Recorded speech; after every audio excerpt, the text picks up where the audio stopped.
Bonjour mes amis, que Dieu vous bénisse tous, que le Saint-Esprit, l'Esprit de Dieu, le guide des enfants de Dieu, le guide d'Israël, celui qui est le consolateur, celui qui réconforte, vienne sur vous. Parce que sans lui, il est impossible de se maintenir dans la foi. Il est impossible qu'une personne chrétienne se maintienne dans la foi, luttant contre la chair, luttant contre le monde, luttant contre le diable, luttant contre toutes et tous pour se maintenir dans la foi. Il est impossible sans le Saint-Esprit, c'est impossible. L'apôtre Paul, dirigé par le Saint-Esprit lui-même, dit « Si quelqu'un n'a pas l'Esprit de Christ, celui-ci ne lui appartient pas. » Donc, le diable a accès aux personnes qui n'ont pas le Saint-Esprit. C'est ce que je comprends. D'ailleurs, Jean lui-même dit, l'apôtre Jean dit dans son épître que le diable ne peut pas toucher les enfants de Dieu. Le diable ne peut pas toucher les enfants de Dieu. Et la personne demande, mais évêque, répondez-moi, si le diable ne peut pas toucher un enfant de Dieu, comment suis-je malade, infirme? Les infirmités et les maladies sont à cause de la mauvaise alimentation, de la vie erronée que la personne vit ou un problème génétique.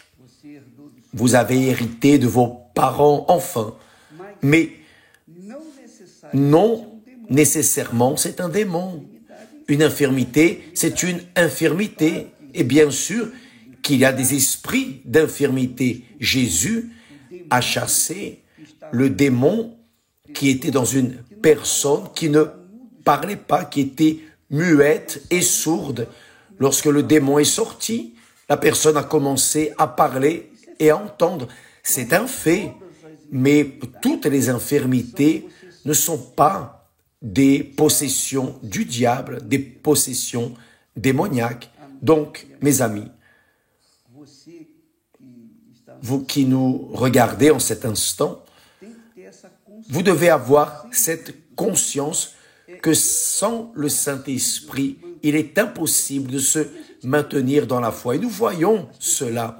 Les personnes peuvent, durant un temps, elles peuvent penser qu'elles ont le Saint-Esprit, qu'elles sont fidèles à Dieu, qu'elles réussissent à surpasser certaines barrières, mais il y a des barrières qu'elles n'arrivent pas à surpasser. Pourquoi? Par manque du Saint-Esprit, car c'est le Saint-Esprit qui nous donne la force, c'est le Saint-Esprit qui nous donne la force de Dieu. Il est Dieu en nous, le Saint-Esprit est Dieu. Le Saint-Esprit n'est pas un esprit quelconque. Le Saint-Esprit, c'est Dieu. Il est le substitut de Jésus ici sur terre. D'abord est venu le Père, juste pour que vous compreniez. D'abord est venu le Dieu Père qui s'est manifesté à l'homme, qui a appelé Abraham, Isaac, etc., qui a construit le royaume d'Israël. Ensuite, le Père est monté et a envoyé le Fils mourir pour nos péchés. Donc le Fils est venu, a donné sa vie, a obéi, a suivi la parole, rempli du Saint-Esprit. Jésus a supporté tout ce qu'il a supporté. Il est mort, est ressuscité, est vivant, et il est monté, est à la droite du Dieu Père. Et donc, Jésus avait promis cela. Quand j'irai, je vous enverrai l'autre consolateur, qui sera pour toujours avec vous et en vous. Donc, le Saint-Esprit, aujourd'hui, est le guide. C'est notre guide. Celui qui n'a pas le guide, qui a guidé Jésus, qui est Dieu lui-même, le Saint-Esprit, est perdu. Donc, c'est une proie facile pour le diable. C'est pour cela que beaucoup de personnes meurent. Beaucoup de personnes sont assassinées. Beaucoup de personnes ont succombé dans ce monde à cause, par le fait de ne pas avoir la protection du Saint-Esprit. Le Saint-Esprit, c'est le psaume 91. Celui qui demeure sous l'abri du Très-Haut, c'est le Saint-Esprit. Celui qui demeure sous l'abri du Très-Haut repose à l'ombre du Tout-Puissant. C'est très glorieux, c'est magnifique. Cela nous apporte un réconfort spirituel et une conviction, une foi solide que il est avec nous. Il est avec nous. Et plus, il y a plus. Si vous voulez savoir réellement si vous avez ou non le Saint-Esprit, laissez-moi vous dire comment sais-je que le Saint-Esprit est avec moi? Comment ai-je la certitude que le Saint-Esprit est avec moi? Parce que c'est une certitude, une conviction personnelle. Je suis avec lui, je vis pour lui. Je vis soumis à sa direction. Sans sa direction, je ne suis rien. Je n'arrive à rien transmettre à personne. Sans le Saint-Esprit, je ne saurais pas quoi dire.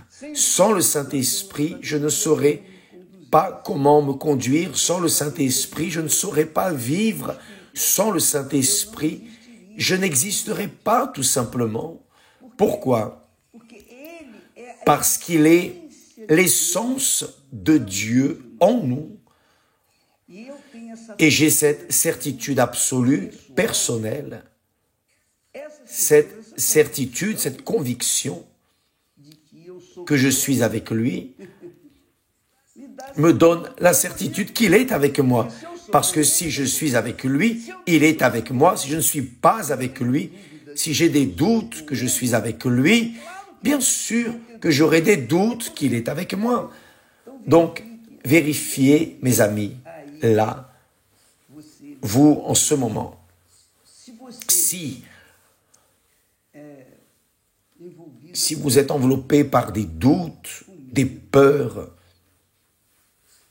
des insécurités, si vous êtes cette créature qui vit anxieuse,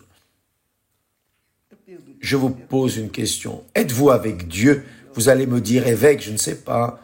Pourquoi ne savez-vous pas? Parce que vous n'êtes pas, et vous savez que vous ne l'êtes pas. Soyez francs. Nous devons être francs. Ça ne sert à rien de vouloir se tromper soi-même, n'est-ce pas? Vous savez qui vous êtes.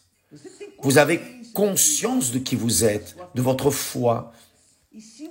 Et si vous portez en vous des doutes en relation que vous êtes de Dieu, il est logique que vous avez des doutes que Dieu est avec vous. Et s'il y a des doutes, alors ce n'est pas. Tout dépend de chacun. Je sais que beaucoup de personnes se convainquent qu'elles sont de Dieu, mais leur vie,